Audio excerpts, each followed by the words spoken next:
Hi everyone, it's Julie from This Beautiful Farm Life, and today we are going to be making fresh homemade yogurt in the Instant Pot. So my adventure into yogurt began a few years ago, and before I had my Instant Pot, I used to struggle with how to keep that yogurt warm and culturing all day long. But since I have my Instant Pot, it has become the easiest thing that I do each week. And we go through a lot of yogurt here, and so we sometimes make yogurt at least twice a week, sometimes more. So the yogurt that I'm going to make right now is a thermophilic yogurt. That means that it likes to be warmed.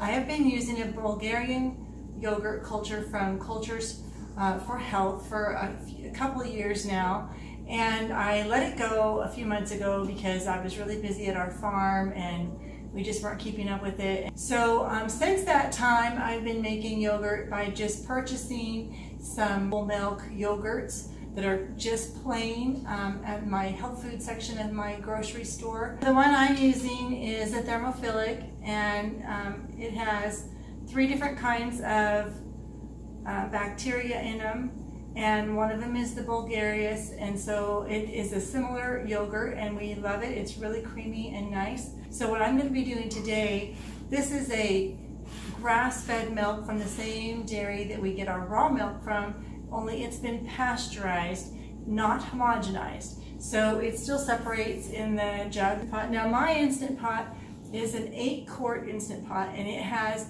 the yogurt feature. The yogurt feature is really important in making this a really simple, streamlined, painless process. So the first thing I'm going to do is mix my cream up so I don't have all my cream on the top. So we're just going to pour in about 1/2 of this gallon.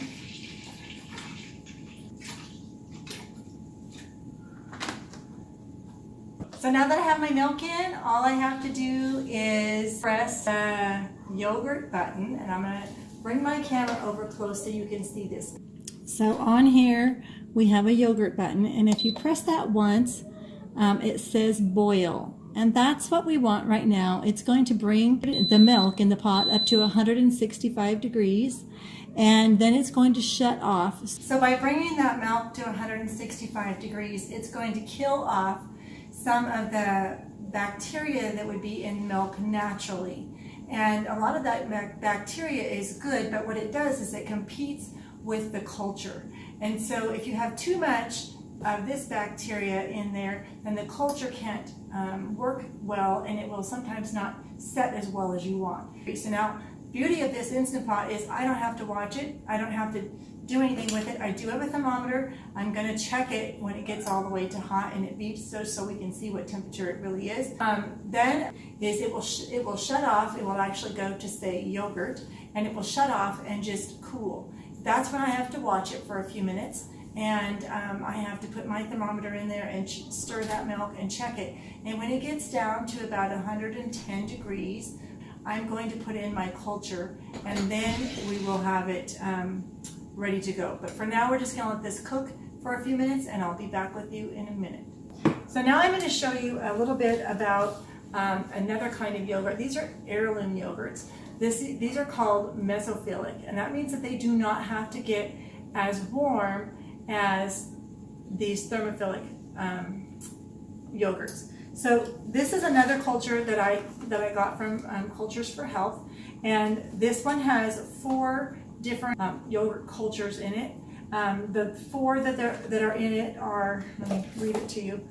I always take my instructions and laminate them so I have them nearby and they're washable. So this is one that I've done with that. It has a Via, a Pima, a film yolk, and a Mazzoni.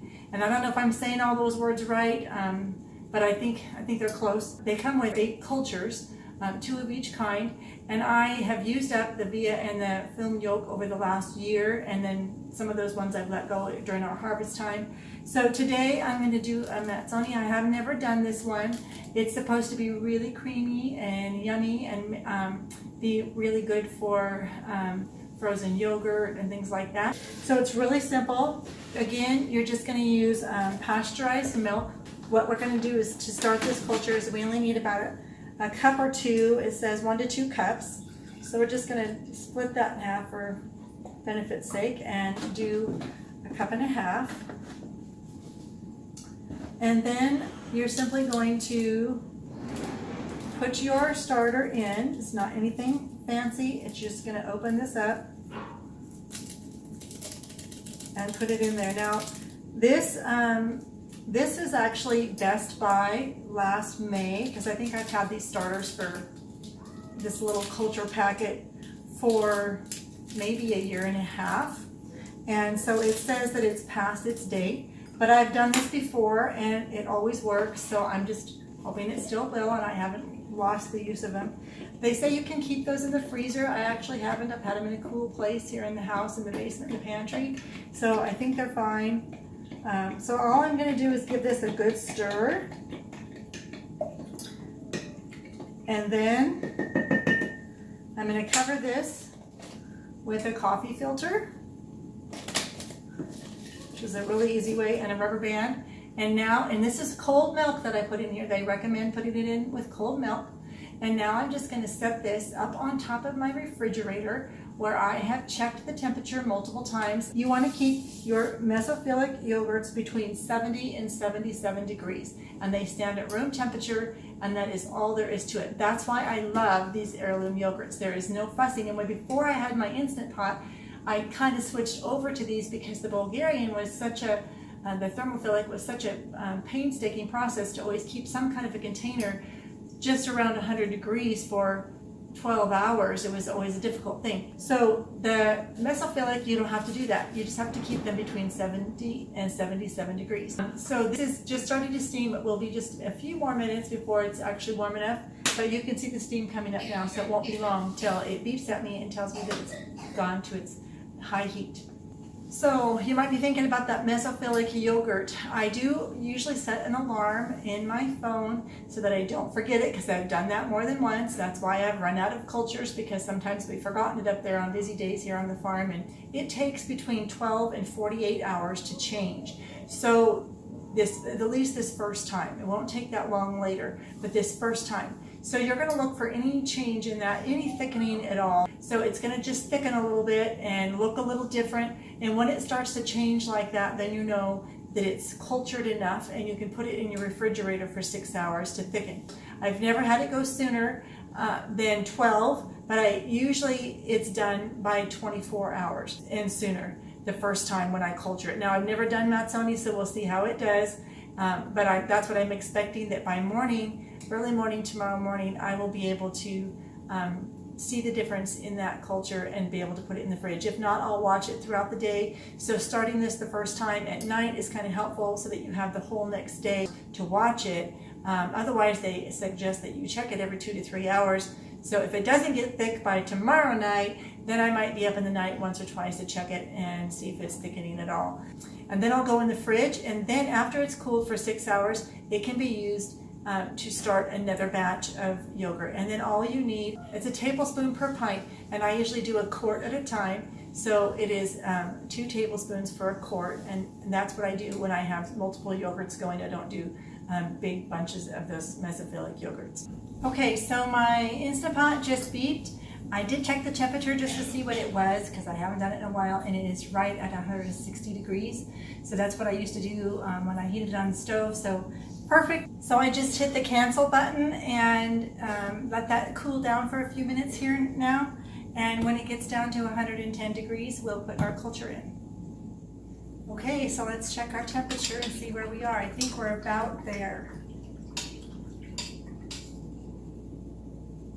Okay, so we are right at 110 degrees. That is perfect for putting our culture in. So now we're simply just going to take our starter culture, and I need a 1/4 cup for a 1/2 gallon of yogurt. And I don't normally get this picky about measuring, but because I'm doing it for you, I wanted to show you. So there's a 1/4 cup. So I just dump it in, and I stir it really good, and it always melts up in there and doesn't have a problem. I've never had trouble with the yogurt not turning out.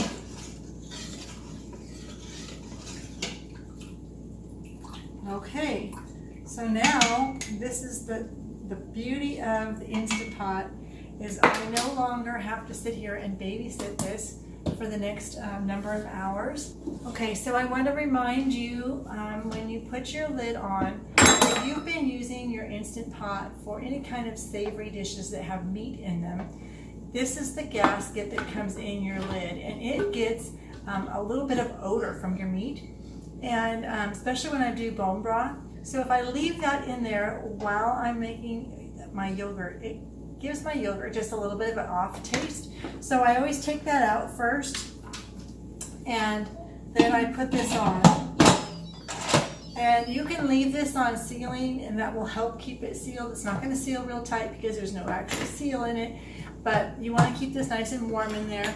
And then all you're going to do is push the yogurt button until it says 24 on low, and that's where you want it. You want to push it, this button, until you get it to normal, and then you need to set it for the number of hours that you want. And I usually do around 14 hours. Though you can do it as few as 6 or 8 hours. You can do it up to 24 hours, but 24 hours, that gets it really tangy. It is healthy for you at that stage, really healthy without all the lactose has been eaten up in there, but it is a lot more tangy than our family really prefers. So we do about 14 hours. Sometimes we adjust that depending on when we need it and if we get it started later or earlier in the day. So this will be just about right. We'll be able to get it out of here first thing in the morning and put it in the fridge to cool, and then we'll have yogurt. So it's just that simple. We'll try to check back with it in the morning just so you can see what it looks like when we open it up, and we'll see you then. Okay, there's the little beeping sound that says that my yogurt is done. It's been 14 hours since we turned this on last night, and we're ready to open it up and take a look. Oh, it looks beautiful. There's a little layer of cream that's kind of risen to the top, and underneath that is a beautiful thick yogurt. It's already quite thick. There's some whey in there. You can see that is separated. So at this point in time, I can just put it right into my jars and put it in the fridge to kind of solidify even a little bit more. You can, if you want it to be more like Greek yogurt, put it into a cheesecloth and over a bowl and tie that cloth up and hold it up for a few hours and let some more of that whey drain out and make it thicker. But for now, what we do is we just put it into the jars, and as it separates, sometimes there's a little bit of extra whey on the top in the jar, and when we take it out to eat it, we'll just kind of hold the yogurt and dump a little bit of that whey off. And now if you retain that whey, it's really good for you. You can drink it, you can use it in other things, so don't throw your whey down the drain because it's really good for you. So but anyway, it's really great. I'm going to just put a little bit here in my jar so you can see how thick it is. See how thick that is up there on the spoon? So it's already quite thick. Once we put it into the fridge, it gets really thick and nice. But again, we started with a really good culture from a grass-fed dairy that we have nearby. So if you don't have one of those, then be sure to check out Cultures for Health and see what they have. They have a great Bulgarian, so you can try that. Okay, so here's my Mazzoni that I started last night. This is the Heirloom mesophilic yogurt, and you can see that it is still very liquid. There was a little bit of a layer on the top, but it's not anywhere near changing enough yet, so we're going to leave it back in the 70 to 77 degrees area on the top of my fridge for a few more hours. It's only been about 14 hours. So yeah, 14 hours. So we can leave that, up to 48 hours to let it thicken. So that's what we'll do. And I'll try to check back with you again and see if we can get it thickened before this video goes out. So, all right, thanks.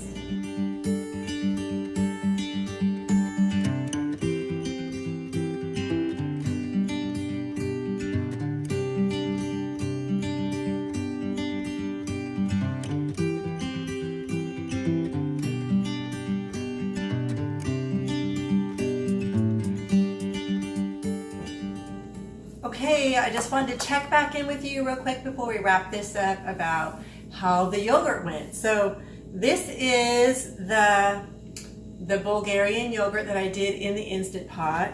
It is very thick and creamy, and most of it is already consumed by my family, so there's a little bit left. So I wanted to show you before I made the next batch how that turned out.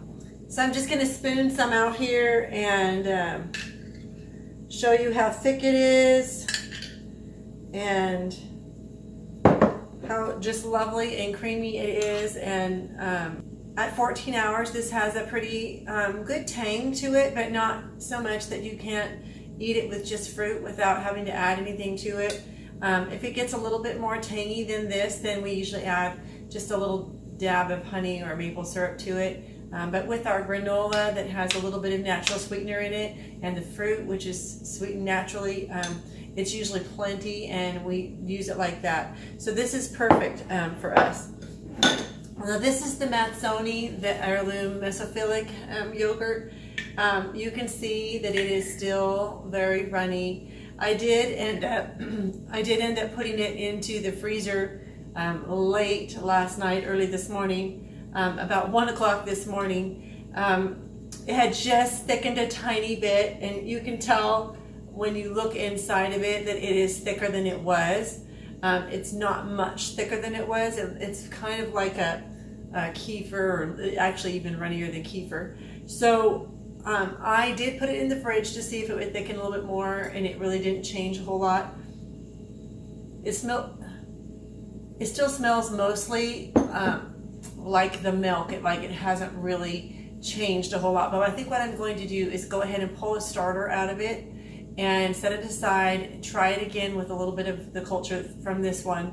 I'll probably just use this up either in baking or something that we can just add it to, like smoothies or whatever for now. And I'm going to try it again. I don't know if the culture was too old because it was past date on the little foil packet, but I've usually not had trouble with that being past date. Or if it just wasn't quite warm enough, it's been very cold, we have lots of snow on the ground, and I probably should have kept closer track of the temperature up there. So we'll try it again, and I'll take a little starter from this, make another batch, and see what it does. And if it doesn't work, I haven't really lost anything. It's just a little bit of cultured milk, and I can still use it up in my baking or drinking it or however we want.